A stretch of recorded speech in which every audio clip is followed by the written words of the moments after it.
আমরা দেখেছি কিছু মানুষকে মানে কেন্দ্রীভূত করে আসলে এই বিজয় দিবসগুলোকে পালন করা হয়েছে এবং দলমত নির্বিশেষে আসলে স্বাধীনভাবে বা আনন্দ উপভোগ করে আমাদের যে বিজয় উল্লাসটা এরকম ভাবে আমরা দেখি। আমরা আজকে যেটা দেখেছি মানুষের রাস্তায় মানুষের ঢল এবং মানুষ স্বতঃস্ফূর্ত ভাবে আসছে, নিজের বাকস্বাধীনতা প্রকাশ করছে, নিজেদের মনের মাধুরী মিশিয়ে আর কি এই বিজয় দিবসকে উদযাপন করছে।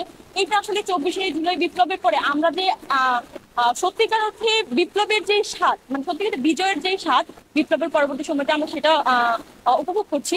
এবং এইটাকে আমরা আসলে পরবর্তী সময়ে মানে পরবর্তী সময় আমরা যে বিজয় বিজয় দিবস গুলো পেয়েছি বা বিজয় দিবস উদযাপন হয়েছে সেটা থেকে অবশ্যই ভিন্নতর। এবং এইটা বিজয়ের পরে মানে আমাদের এই দ্বিতীয় বিজয়ের পরে এইটা আসলে প্রথম আমাদের বিজয় দিবস এবং এইটার গুরুত্ব আমি মনে করি যে অপরিসীম। কারণ হচ্ছে আমাদের এই বিজয় দিবসটাকে আমরা এই জেনারেশন বলি এবং যারা মুক্তিকামী, যারা একটা স্বাধীন বিজয় বা স্বাধীনতা বলতে যেটাকে আমরা বুঝি সেইটাকে আমরা মনে প্রাণে ধারণ করতেছি এবং এটাকে উপভোগ করতেছি।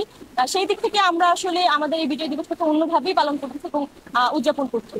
এখানে একটা আপনি যে প্রশ্নটা করছেন যে আমরা গণতন্ত্র মানে মুক্তিযুদ্ধের যে চেতনাগুলো ছিল বা মুক্তিযুদ্ধ যেই কারণে হয়েছে, যেই উদ্দেশ্যগুলো বা যেই বৈষম্যর দিক থেকে আসলে বৈষম্যবিরোধী ছাত্র আন্দোলনও এক প্রকার সেই ধরনের উদ্দেশ্য এবং সেই আশা আকাঙ্ক্ষাকে রেখেই কিন্তু হয়েছে গণঅভ্যুত্থানটা।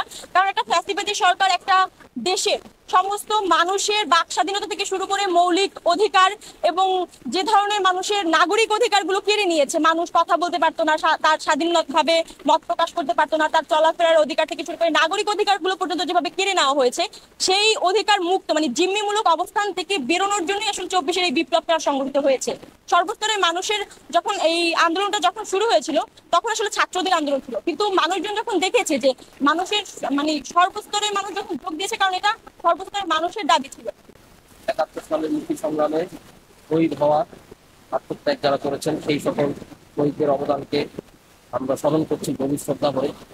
আমরা 71 সালে যে মুক্তি সংগ্রাম হয়েছিল তার মূলনীতি সাম্য, মানবিক মর্যাদা ও সামাজিক সুবিচার, তাকে পুনঃপ্রতিষ্ঠিত করতে 24 সালে অসংখ্য মানুষ তাদের রক্ত দিয়ে গণ অভ্যুত্থানকে সফল করেছেন। সেই গণ অভ্যুত্থানের মধ্য দিয়ে 71 আকাঙ্ক্ষাকে আমরা স্মরণ করছি। 24-এর আজকে 16 ডিসেম্বর একটাই, এটা আর কোনোদিন আসবে না। মুক্ত স্বাধীন নতুন বাংলাদেশের মানুষ কাজ করছে বিজয়ের আনন্দ উপভোগ করতে।